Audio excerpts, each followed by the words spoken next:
why we need to learn some things if ChatGPT can do. What is the mindset required to be an entrepreneur? A good entrepreneur not necessarily is a good employee. If I want to secure a job in next 6 months, what should I be learning? Learning how to learn is very important. True. AI is super hot topic nowadays, and AI will do a lot of things for us in future. You copy paste from one article, they call it plagiarism. But if you copy paste from 100 articles, then they call it research. True.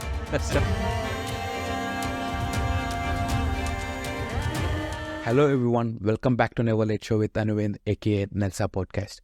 Today we got a fantastic guest joining us, a true powerhouse in the world of tech, education and innovation, Dr. Masoud Shakiba. He's an award-winning lecturer, an industry champion, and entrepreneur with a burning passion for bridging the gap between what students learn and what real world demands. We are diving deep into some critical topics today.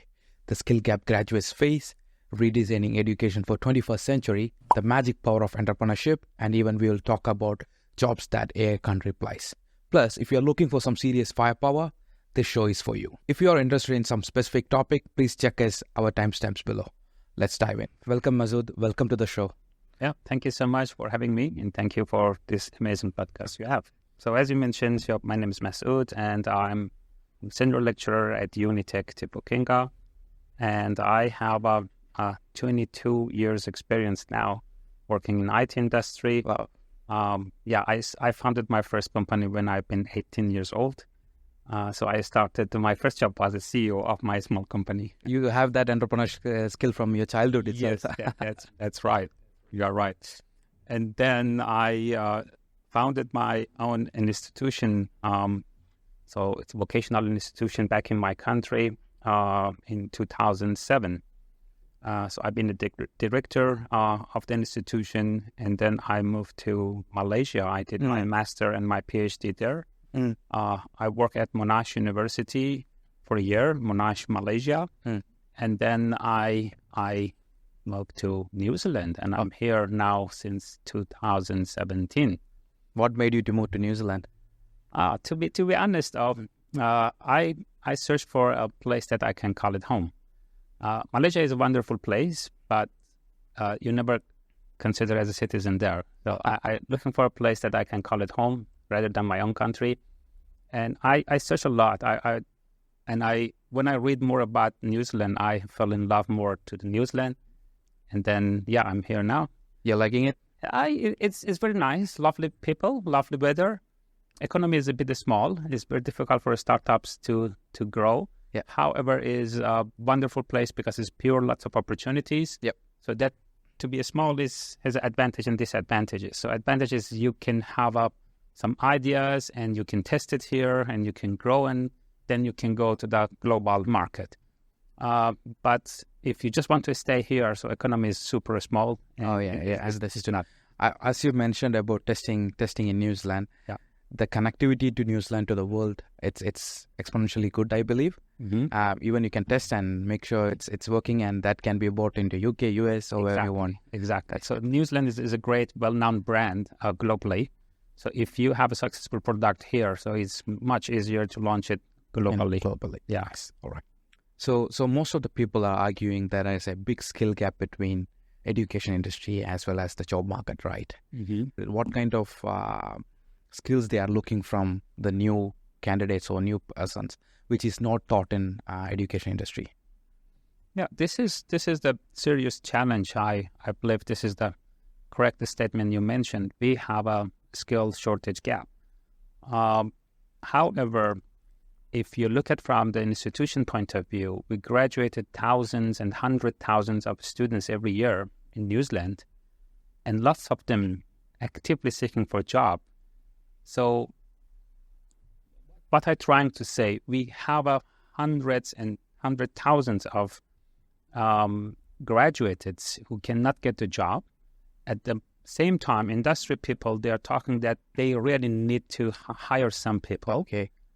So this is the serious problem. So means the outcome of institutions not 100% meet the industry and job market expectations. Yep. So there are certain skills I believe industry is looking for is more than technical skills, because lots of big employers, they already mentioned that they're not really looking for the technical skills because they believe they can train people. The skills they are looking for is how people are adaptable to the new technology, to the new environment, how people can learn some things quickly. So learning how to learn, it's very important. And this is something that an institution need to teach students how to learn something. Okay, you mean like adaptive skills? Exactly, adaptability and be compatible with the new environment, new technology is very difficult, especially when you are older, you have more experience. That experience and ages can actually contribute to your bias as well at sometimes. So the skills to learn how to unlearn yourself and then relearn is a very important thing. That's really interesting to hear as well. Okay, let's take in this perspective. There is a skill gap between industry and education, as we mentioned. How can we bridge the gap and make sure that market have a right skills for the employer market? The question is lovely, but the solution is super difficult. And I believe we need to put the job market at the center. And then students and institutions and industry, they need to contribute to that problem. I mean, they need to contribute to the solution. Yeah, work together. At the moment, you can hear a lot of this terminology that institution promoted, that, and they will say we are a student-centric education system. I don't like that idea.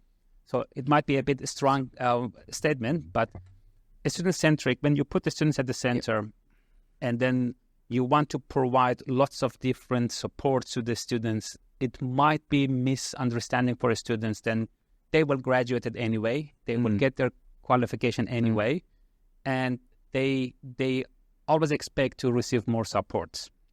In my point of view, job market should be at the center, and students have some things to do to contribute to that job market. If they want to be employable, they need to work hard. They need to study. They need even to study beyond the school. And there are heaps of resources available online. So I agree. And an institution, of course, need to contribute a lot, supervise, provide the resources, teach, train the students. But industry itself also need to contribute. So nowadays, technology is changing every day, and we have a very complex systems.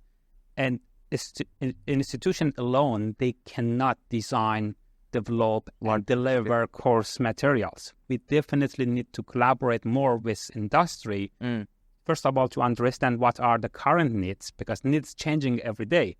And collaboratively, we work with industry to design, deliver, and assess students. When we design a course, or when we, let's say, as a student, let me say I'm a graduate or a person who's looking for a job. I don't have the skill that required to work on a particular sector. Yeah. How industry or the education sector can help these candidates to attain that required knowledge for work? Good news is lots of big corporates already started some programs, like graduate programs. Graduate programs is a 1 year to 2 years program that they will host some graduates, some fresh graduates. And then during that 1 year, 2 year, they are working at the company at the different teams, but they get lots of supports from the senior people. They don't have too much responsibilities, so less stress, less pressure on the students, I mean graduates, and they more learn how to work and adapt to the environment. So they are the very great programs. Okay. But when we talk about the job market, we do not talk about only the big corporates. Yep.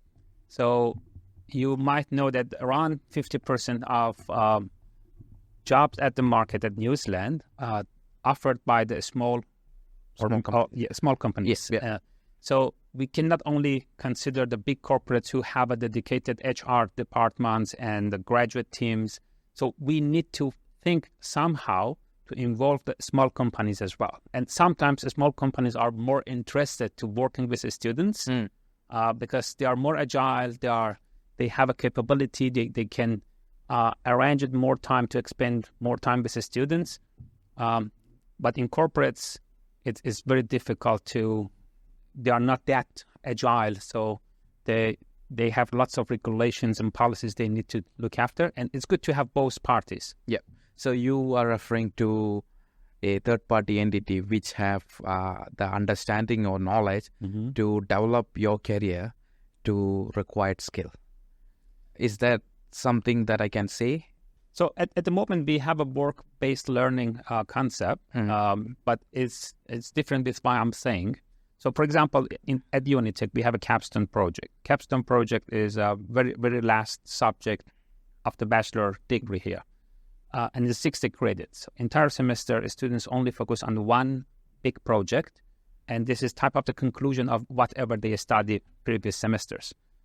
And so instead, the students working on the traditional assignments, build some portfolio. I invite industry people. When I said industry are very, very small companies, I invite them to the Unitech. They are the idea owners. They are the startup owners. Some of them even not yet registered company. They come to the class, they pitch their ideas, they have an idea in their brain, and my students help them. And entire semester, they work as a team with industry person to build a prototype of that idea. Okay. So they convert the idea to a prototype. So it's MVP. We do not promise the final product, commercial product, of course. But students will gain skills. A lot of things they learn. And students will touch the real challenges of building business. Yeah. They learn how business requirement might change quickly. They write something and then a sponsor don't like it. They need to change and they need to change. This is they learn a lot of things. Is it related to internship that you're talking about? It's not internship. It's a capstone project. It's a capstone project. Yeah, the students. The big difference between internship and a capstone project is, first of all, internship is an individual activity. Capstone project might be in the group of few students working together. Okay. The second big difference is, as an intern, you will join an existing team, and then you might join in the project at the middle and left the project before the project finished.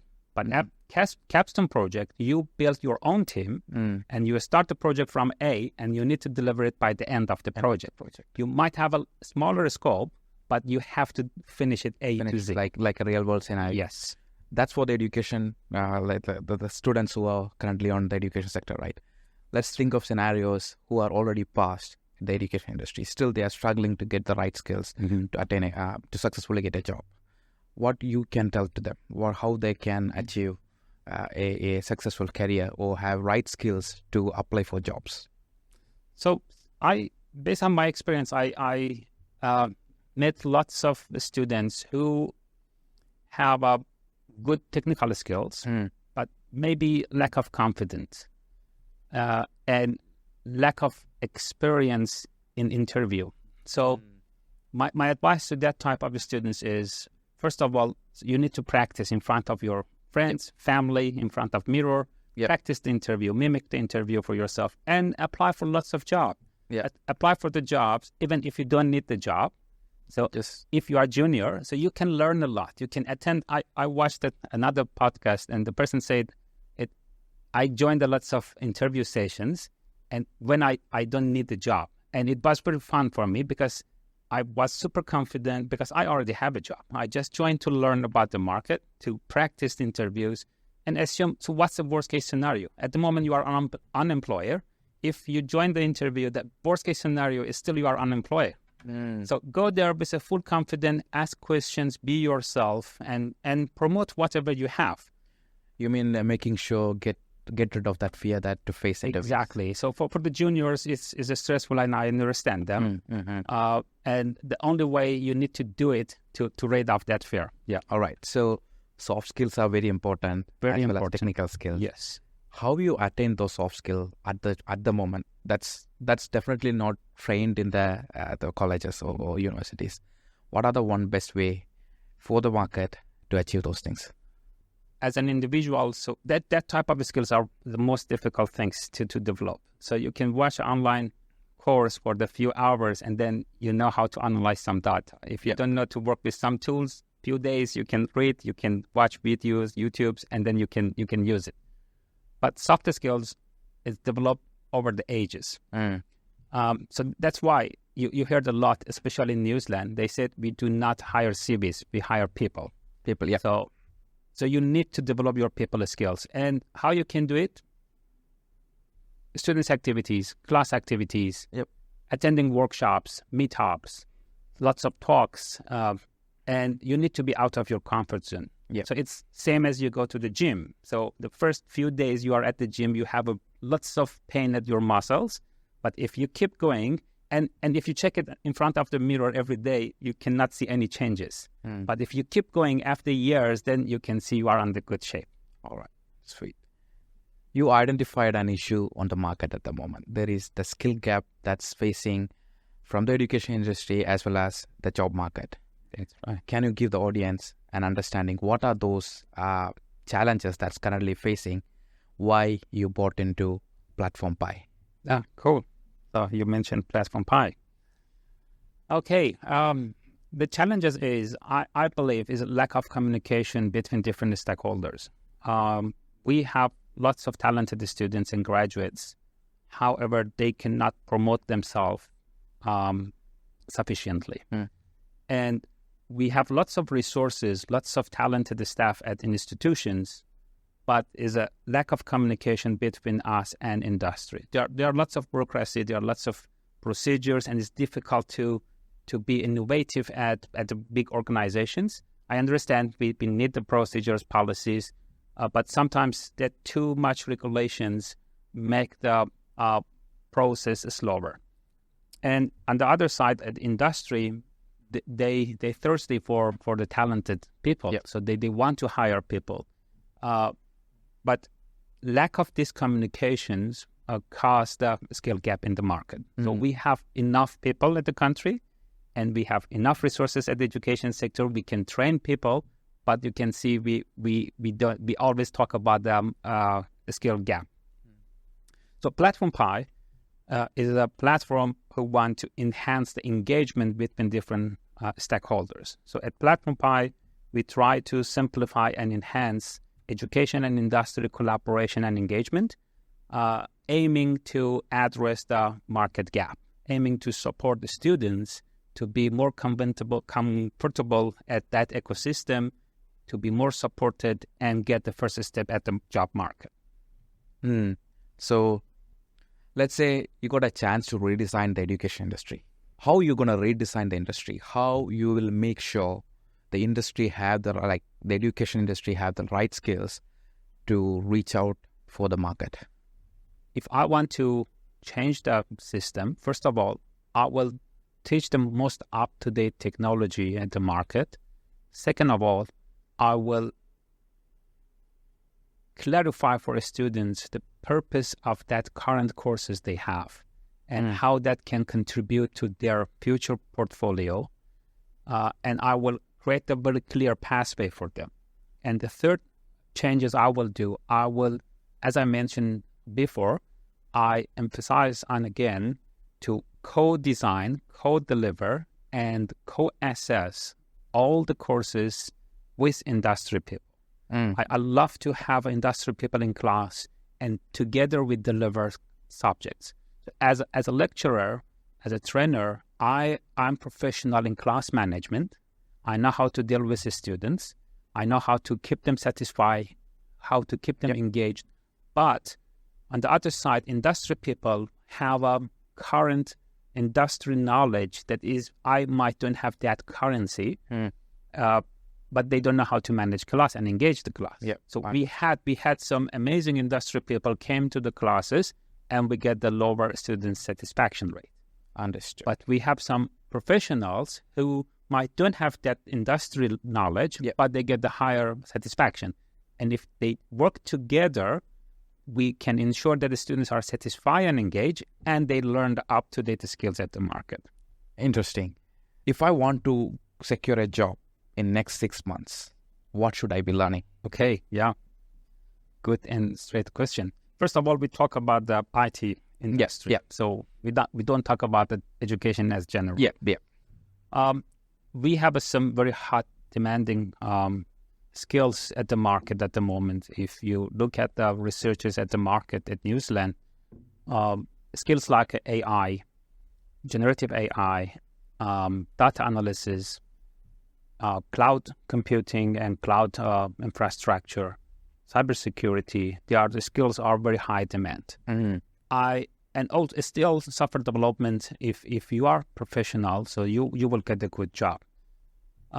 In 6 months, if you study hard and at any institution or online, you can learn lots of skills. You can because heaps of resources are available. As you mentioned, cybersecurity or cloud or AI, there are so many learning tools on the market, so many resources on the market. People like every day, every second, there is a new resource coming out. So like everyone is confused. How you can narrow down and make sure, okay, this is the right one I want, and this is the right one that required for the market, how I should be choosing the course, any course? It's a very good question. We need to be focused. There are heaps of great platforms available, like Coursera, like edX.org, Udemy. They are amazing platforms. You can LinkedIn Learning. So LinkedIn Learning is not that technical skills; it's more on the personal and softer skills. Is perfect platform. But if you go to the Coursera, for example, you can see the programs. So they connected few courses together, 6, 7, 8 of them together, and they will show you the pathway as well.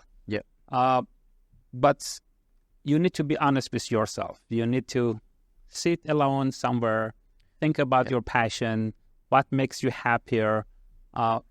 Lots of people, they're more interested on cybersecurity. It's okay, do some simple research, not too much, about a few different fields and see which one you feel more connected.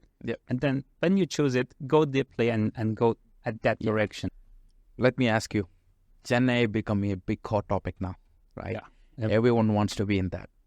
It's been in the market from last 6-7 years, but the moment ChatGPT came out, it's becoming a hot trend. So, and it's not just that, like there are a lot of like really amazing Gen AI solutions. Like Amazon have Amazon Q, Google have Gemini, and Microsoft is building Copilot in collaboration with ChatGPT. But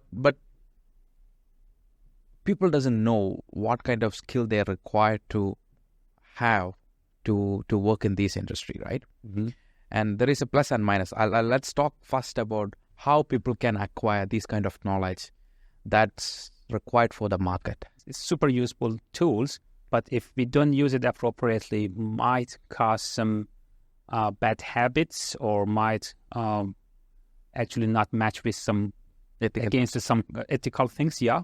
So I believe very soon all the organizations and institutions, they will, if they haven't yet, so they will introduce some policies around that, and they will train their staff how to apply this technology appropriately.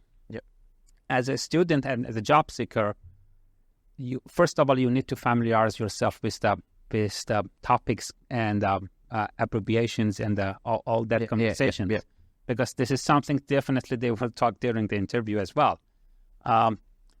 And in future, definitely AI and Gen AI, like some jobs like a prompt engineer might be advertised very soon. It's been already advertised for $200K in US. I've seen one advertisement. I was like shocked. Because it's very important and it will help a lot all the careers. So if you are hiring manager, how to write attractive, eye-catching job opportunity. If you are a developer, how to write the cool code. It will save lots of time of all the people. More productivity. Much more productivity. If you are a manager, you can review all the existing works and you can check the progress of your team. And in every day-to-day business job, like sending email, getting reports, it will help a lot. So we can be much more productive. I agree. With spending less energy and time. So that's why I'm super positive. So I don't think anything bad if we train and if we follow the procedures and we follow and be actually compliant with the ethical things. Gen AI is actually speeding up a lot of process. Let's say you have an idea in your mind, right? You are a developer. Yeah. You have an idea in your mind and you want to bring that into paper. Usually to structure it, it should have taken 5-6 days to bring up every loop or whatever required one. Now you pass this to a Gen AI solution and you know to prompt it properly. You get a skeleton structure within seconds. Mm-hmm. This means you are speeding up your development from days to seconds. It's a good thing, and same time, students are misusing it. They are creating prompts and are submitting assessments. I'm saying about the plagiarism that they are doing. I'm arguing on that one, so I'm not agree with that statement. If students can use ChatGPT and answer or complete the assignment, we shouldn't change the students' behavior. We definitely need to change our assessment. True. So if they can simply go to ChatGPT, why we need to learn some things if ChatGPT can do? So I can ask you a question. Do you remember your wife's phone number? How many of your best friends you remember their phone number? I guess very limited people remember their very closest friends' phone number because we don't need it. Yeah. But 20 years ago, we remember lots of people's phone number. That's true. If you talk to people who lived 1,000 years ago and tell them you don't need the hunting skill, you don't need that skills, they will say you are crazy. How we can survive without hunting a skill? True. But we can go to supermarket and buy the fresh meat. We don't need to hunt. That's very true. Okay, so why I need to learn how to write the amazing paragraph? ChatGPT can do it immediately for me. Again, literacy is important. We're talking about right level. At the university level, I'm not talking about the kindergarten and the schools. I'm talking about the university. If your assignment is just writing some things, can ChatGPT generate it in a few seconds? You need to change your assignment. That's very true as well. If the tools are available, why not we make use of those tools in a right way? Yeah.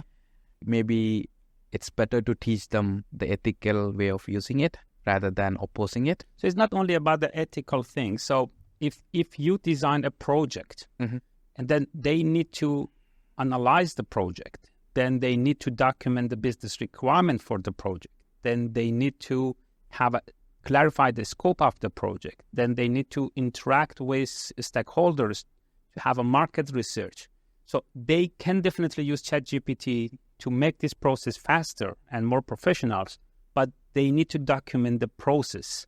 So how they identify the problem, how they propose the solution, how they build some product to solve the solution, to solve that problem. So if they learn how to build a system and how they use different type of tools, not only ChatGPT. For example, they can use GitHub as well. There are lots of source codes are already available at GitHub. And I tell my students at Capstone Project, you can use any library, any code, but you cannot copy paste one piece of code and say this is mine. Yeah. But you can keep the 110 different piece of code, integrate together, build something new. In research also, if you copy paste from one article, they call it plagiarism. But if you copy paste from 100 articles, then they call it research. True. So we need to learn how to do research. How to copy it. How to copy it. Yeah, maybe copy engineer soon will be advertised. Yeah, that's funny. Yeah, that's true. What is the mindset required to be an entrepreneur? And what does the journey look like from the start to build an MVP, brought it to the investors, bringing into the market? Entrepreneurship is a fancy word, but super difficult to be a successful entrepreneur because you need to do lots of things by your own. You need to be a finance manager, you need to be a developer, you need to be a designer, you need to be a manager. And of course, you don't know everything very well, and you need to learn every day, and you have lots of stress. And nowadays, there are some courses, there are some programs. Oh, okay. They are they promoting entrepreneurship. I don't want to call the institution, but there are some institutions heavily promoting entrepreneurship, and they have programs. But traditionally, education sectors are designed some way to train the workers, to build the people for the job market, to have a high standard employees. And this is not what expected from entrepreneur. A good entrepreneur not necessarily is a good employee, because different mindset, different skills they have, different way they approaching challenges, and entrepreneurship is a long journey. However, all the institution, if a successful startups come out of the students or staff at the organization, they will be proud of it. They will say, "Oh, this is our students. See, my students built that platform." But we don't have a mechanism really to support entrepreneurship. I believe this is more personal training required, and it's an internal passion from the person. But study period is a perfect time to start your startup. If someone interested in this, less risk you're gonna face. Exactly. So you have more time. You know how to live economically, so you don't have too much life expenses, and you have access to lots of talented people around you. So classmates are the best people you can start a startup with them. All right. Do you believe vision is more important than skills for an entrepreneur? Agree and not and disagree. So because vision and mission will change a lot during the startup journey. Yeah. So as an entrepreneur, you have some ideas, but you cannot have a clear vision, and it shouldn't ban you to start your startup. Yeah. You need to be brave enough to start as soon as you can and go to the market as soon as you can. Later, you can identify and you can change, you can clarify your vision and mission, and that's absolutely fine if they change. If you look at the very famous and popular startups at the market, they have a pivot their ideas. The initial idea they start was totally different with what they are famous now. Yeah, I think most of the companies from AWS to Google to Microsoft, everyone had a different initially. Yes. Yeah, and that's changed. Even for Apple was never a phone company. See, so when you say vision and mission is super important, I believe hardworking and willing to learn, willing to face new challenges, and not scary, not be uncomfortable during the uncertain time are the most important characteristic you should have. We'll wind up with one last question. Sure. Okay. In next 2 years, what skills, like literally name the skills that people watching this podcast should be learning to get settled down or forget the financial independency? I believe, so technical skills, definitely we need to shift faster to either cloud or AI technologies. This is the future. Cloud is still not saturated, you mean? There is a still big scope of a lot of things happening. Still so both AWS and Azure, they want to have a data center here. And very soon they start employing lots of people, and very soon government and big organizations shift to the cloud. If previously they couldn't because of some regulation and security purposes, if we have a data centers here, then they will. So I believe there's a huge demand. Even if you want to have your own startup, there are heaps of supports for the startups available both at Microsoft and AWS. So I believe this is a good skills people technically they need to learn. But AI will do lots of things we are doing at the moment. What we need to learn is how to deal and how to collaborate with AI and how to adapt that new technologies. The other things I believe it's replaceable is human skills. So we need to sit back and review ourselves as a human and to see how we can adapt our current soft skills and human skills, how we can think out of the box, how we can challenge AI. I guess in this way, we can survive and we can be successful. Founder of Alibaba, he said once, when everyone built, for example, coffee net and the digital things, you go and open a shop with super tradition. So there is always a market for. Exactly. So when everyone invests on that direction, always there is a room to invest on the opposite direction. I want to use that quote from him, and I want to say, when AI is super hot topic nowadays, and AI will do a lot of things for us in future, so it's might be good idea to step back and review ourselves as a human, what we have to offer more than just work and be productive, and how we can be kind to each other. So they are the skills, empathy, how to communicate with other people politely. They are the skills that's replaceable, and we definitely need the kind people in this earth. I've seen this from a lot of people. Like when I say that the previous interviews that I had, everyone says the future lies under people management skills, like how you can manage or think or process like a human. That skill is very important. That's right. And it's not normal. It's I would say it's hard to acquire that, and it's very important as well. Yeah. This is skills we need to learn. Cool. Thank you very much. I appreciate that. You have any suggestions or any guidance to our audience? No, I really enjoyed the conversation. Thank you again for inviting me, and I hope your audiences will enjoy this talk as well. And I recommend to everyone to follow your podcast. Thank you very much. Thank you. Thanks for tuning into this episode of nlsa Podcast. If you like this conversation, be sure to subscribe to our channel for more insightful discussion with industry leaders and innovators. Join us next time as we continue to explore the future of technology, leadership, and innovation. Until next time, keep exploring, keep learning, keep innovating. Signing off, nlsa Podcast.